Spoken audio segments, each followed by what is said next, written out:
नमस्कार, मी doctor Nikita Khabale Patil, Shanikrupa heart care centre. जागतिक आरोग्य दिनाचा यावर्षीचा संकल्प होता माझे आरोग्य माझा अधिकार। पण खरोखरच आपण आपल्या आरोग्याच्या या अधिकाराविषयी जागरूक आहोत का? असे जर असते तर आजकाल तरुण वर्ग मोठ्या प्रमाणामध्ये हृदयरोग, मधुमेह, उच्च रक्तदाब या आजारांनी ग्रस्त झालेले आपल्याला दिसून आलेले असते। हृदयरोग म्हटलं की सगळ्यांच्या मनात एकच प्रश्न निर्माण राहतो, ते म्हणजे एंजियोप्लास्टी आणि बायपास शस्त्रक्रिया करायची का? आणि त्यामुळे आपल्याला जणू धडकीच भरते। परंतु हृदयरोगासाठी उच्च रक्तदाब, मधुमेह, मानसिक ताणतणाव, संतुलित आहार आणि व्यायामाचा अभाव असे अनेक घटक कारणीभूत असतात। त्यामुळे आता वेळ आलेली आहे एंजियोप्लास्टी आणि बायपास या शस्त्रक्रियांच्या पलीकडे जाऊन हृदयरोगाचे जे मूळ कारण आहे त्यांचा समूळ नाश करण्याच्या दृष्टीने प्रिव्हेंटिव्ह उपचार पद्धतींचा विचार करण्याची। वेगवेगळ्या अभ्यासांमधून आणि संशोधनातून असे दिसून आलेले आहे की भारतात 50% हृदयविकाराच्या झटक्याचे प्रमाण हे 45 पेक्षा कमी वयामध्ये जास्त आढळते। तसेच US मध्ये झालेल्या एका अभ्यासानुसार हृदयविकाराचा झटका येणाऱ्या प्रत्येक 5 रुग्णांपैकी 1 रुग्ण हा 40 वर्षापेक्षा कमी वयाचा आहे आणि हे प्रमाण प्रत्येक वर्षी 2% वाढताना दिसून येते। जर तुम्ही 20 ते 40 या वयादरम्यान तुमच्या हृदयाची विशेष काळजी घेतली तर भविष्यात होणारा हृदयविकाराचा धोका टाळण्यासाठी त्याची खूप जास्त मदत होऊ शकते। तरुण वर्गामध्ये हृदयविकाराचा धोका टाळायचा असेल तर कोणती काळजी घ्यावी हे आपण आज बघणार आहोत। ब्लड प्रेशर नियंत्रणात ठेवा। तुमचे ब्लड प्रेशर नॉर्मलपेक्षा थोडे जरी वाढले असेल तरी ते भविष्यात हृदयाच्या समस्या निर्माण करू शकतात।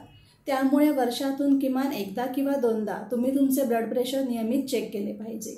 जर तुमचे ब्लड प्रेशर एकदा जरी 120/80 पेक्षा जास्त असेल तर तुमच्या डॉक्टरांचा सल्ला अवश्य घ्या। आजकालच्या बदलत्या जीवनशैलीमुळे साखरयुक्त पेय, junk food, fast food, preserved food, packed food यांचं प्रमाण खूप वाढलेलं आहे। त्यामुळे कोलेस्ट्रॉलचे लेवल देखील वाढलेली आहे। जर तुमचे कोलेस्ट्रॉल जास्त असेल तर तुम्हाला हृदयविकाराचा धोका खूप जास्त आहे। तुमचे कोलेस्ट्रॉल जर जास्त असेल तर नियंत्रणात आणण्यासाठी संतुलित आहार आणि व्यायामाचा अवलंब करू शकता। परंतु असे करूनही जर कोलेस्ट्रॉल नियंत्रणात येत नसेल तर संबंधित डॉक्टरांचा सल्ला अवश्य घ्या। स्मोकिंग बंद करा। धूम्रपानामुळे तुमच्या फुफ्फुसालाच नव्हे तर तुमच्या हृदयालाही धोका निर्माण होऊ शकतो। धूम्रपानामुळे प्लाक हे रक्तवाहिन्यांमध्ये चिकटून तिथे ब्लॉकेजेसची निर्मिती करू शकतात। त्यामुळे हृदयविकाराचा धोका हा जास्त प्रमाणात वाढतो।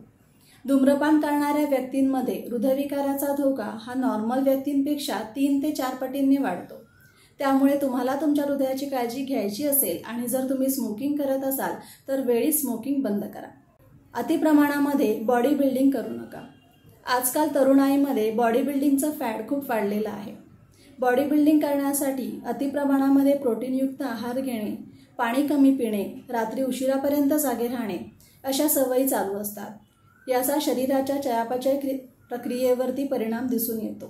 त्यामुळे शरीराचे मेटाबॉलिझम बिघडते। याचा परिणाम हा हृदयाच्या रक्तवाहिन्यांवर होऊन हृदयविकाराचा धोका वाढण्याची शक्यता खूप जास्त असते। वजन नियंत्रणात ठेवा। तरुणाईमध्ये बैठे काम करण्याची वृत्ती, याशिवाय फास्ट फूड, जंक फूड यांचं प्रमाण खूप जास्त असतं। या पदार्थांमध्ये ट्रान्स फॅट आणि सॅच्युरेटेड फॅटचं प्रमाण खूप जास्त असतं। शिवाय कॅलरीज खूप जास्त असतात। त्यामुळे पोटावरील चरबी वाढते। यालाच विसरल फॅट असं म्हणतात। विसरल फॅट जास्त असणं हे हृदयविकाराच्या धोक्याचं एक प्रमुख कारण असू शकतं। त्यामुळे वेळीच संतुलित आहार आणि योग्य तो व्यायाम याचा अवलंब करून हृदयविकारापासून स्वतःचे प्रिव्हेंशन करा। ताणतणाव नियंत्रणात ठेवा। ताण वाढला तर ब्लड प्रेशर वाढते आणि कोलेस्ट्रॉल देखील वाढते। त्यामुळे ताणतणाव नियंत्रणात ठेवण्यासाठी व्यायाम, योगासने, ध्यान आणि योग्य झोप ही तुमच्या दिनचर्येमध्ये नक्की समाविष्ट करा। रोजच्या रोज किमान 7 तास शांत झोप झाली पाहिजे। ही झोप तुमच्या मेंदू आणि शरीरासाठी अत्यंत आवश्यक असते। योग्य ती झोप झाली तर ताणतणाव देखील कमी होतो आणि शरीर पुन्हा नव्याने ताजेतवाने होते।